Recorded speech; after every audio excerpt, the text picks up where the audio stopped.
got mildly cold and I put on the gray. Okay, like this thing isn't even that warm anymore because I've washed it so many times. Thinned it all out. Okay, but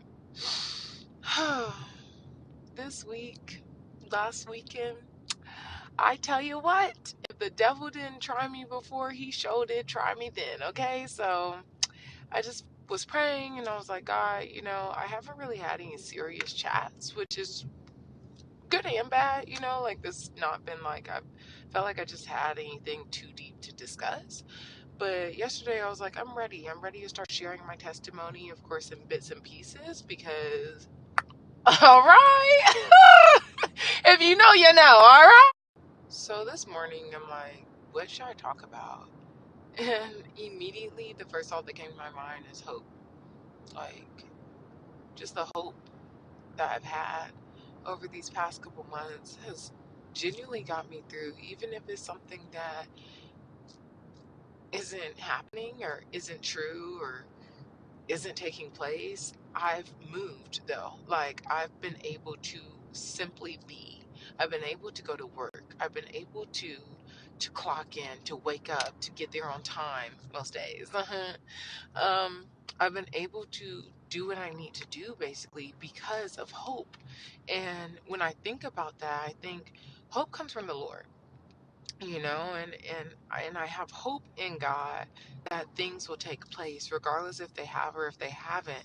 His hope has allowed me to just exist, and that's good enough for me a lot of times.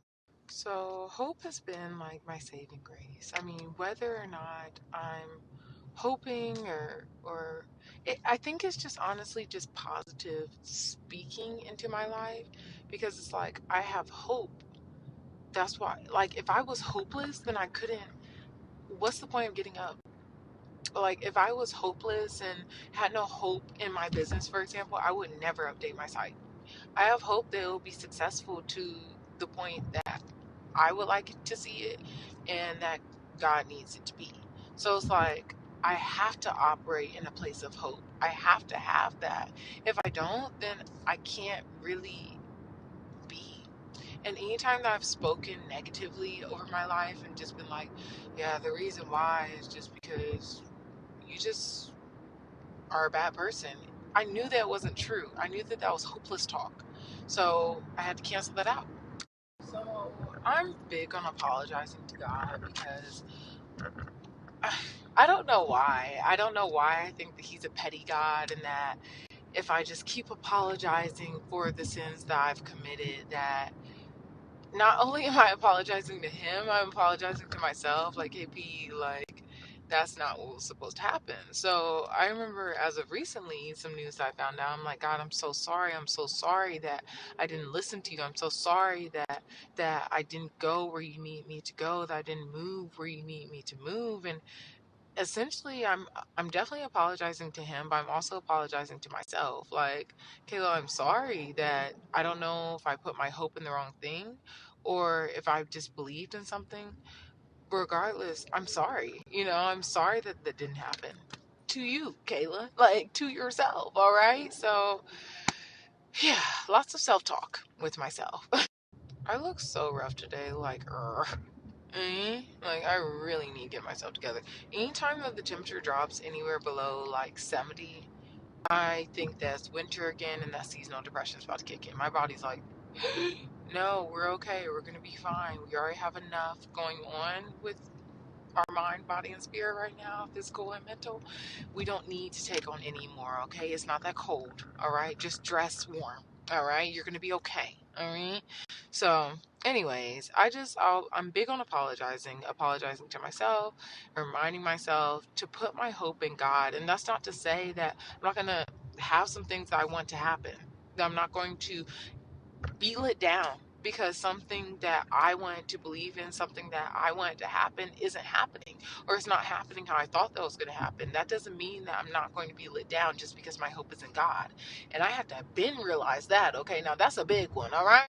So yeah, just because my hope is in God does not mean that I'm only human, okay? And I'm just KP. All right. So, of course, I'm definitely going to be praying, like asking God for continuous guidance, for wisdom, seeking wisdom in every step that I make, even if I have to ask Him something, like starting at the smallest things. So then when it comes to the big things, that I'm already so used to this pattern of just asking God for guidance and assistance with what I need. So it's not really a big deal, like, oh, I think I got it myself. Like, no, I'm just so used to asking God. I asked Him what ice cream I should get, and He said Oreo.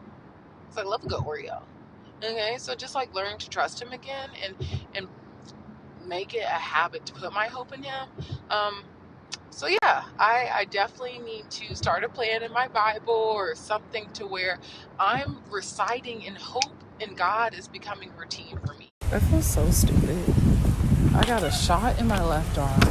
My right arm, I had to get my blood drawn. I feel so dumb. Like, I literally, like, my arm is bent right now. I look so stupid. Like, oh, baby, I look dumb. I know I do. The funniest part about me going to the doctor is that I always think that things are so much worse than they really are.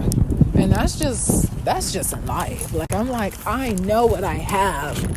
It's a stress fracture. I have a heart pain. I have had a heart attack. My doctor is like, there shows no rhythm of action of a heart attack. We indicate nothing of a heart attack. I was like, oh, well, I could have sworn it's still bad, isn't it? She was like, no, you just, your chest is tight. I'm going to give you some ibuprofen. I said, I was looking forward to something good. I already smoked weed. I think I'm good. Like, I really think I'm good. I was real life salt, though. I was like, ibuprofen. She was like, yeah, it's just inflammation in the chest. It happens for a lot of young people your age. I was like, so I don't have anything that I can tell the people at work. I was about to come back to work clenching my chest like,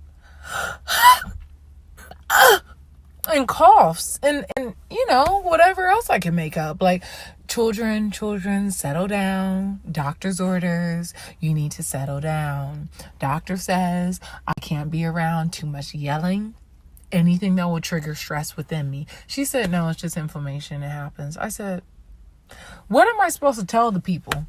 I've been telling people that, who knows? Y'all, I'm headed to the doctor on Tuesday. We'll see what it is. You never know. It could be something bad. You'll feel bad about how you've been treating me. People gonna be like, hey, B, I told you, your dramatic ass. Sit your ass down somewhere. I'm telling this teacher that I went to the doctor. And if you have a problem with me being late, the doctor said, people, once you go to the doctor, that's all you need. That's the only ticket that you need. I went to the doctor the other day. They don't need any proof from you. If you asking for proof, you asking for too much. Okay, so all I need to say is I went to the doctor. And everything that I say after that should be believed. How you gonna question what the doctor told me? Or what I think they should have told me? I mean, whatever. Y'all think y'all must not know me, okay? Like, doctor's orders, no heavy work. Doctor's orders, I can't get to work any earlier than 8:35. Doctor's orders. Doctor's orders. Doctor's orders. No worries, though.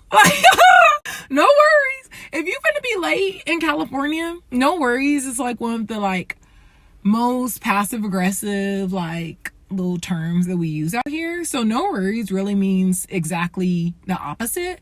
Worry. Okay, you're about to get fired. Okay, if your boss says no worries, no worries, you should get ready for an email. You about to lose your job. So when I pull it on the other side, like I'm late, no worries, they don't know what to say.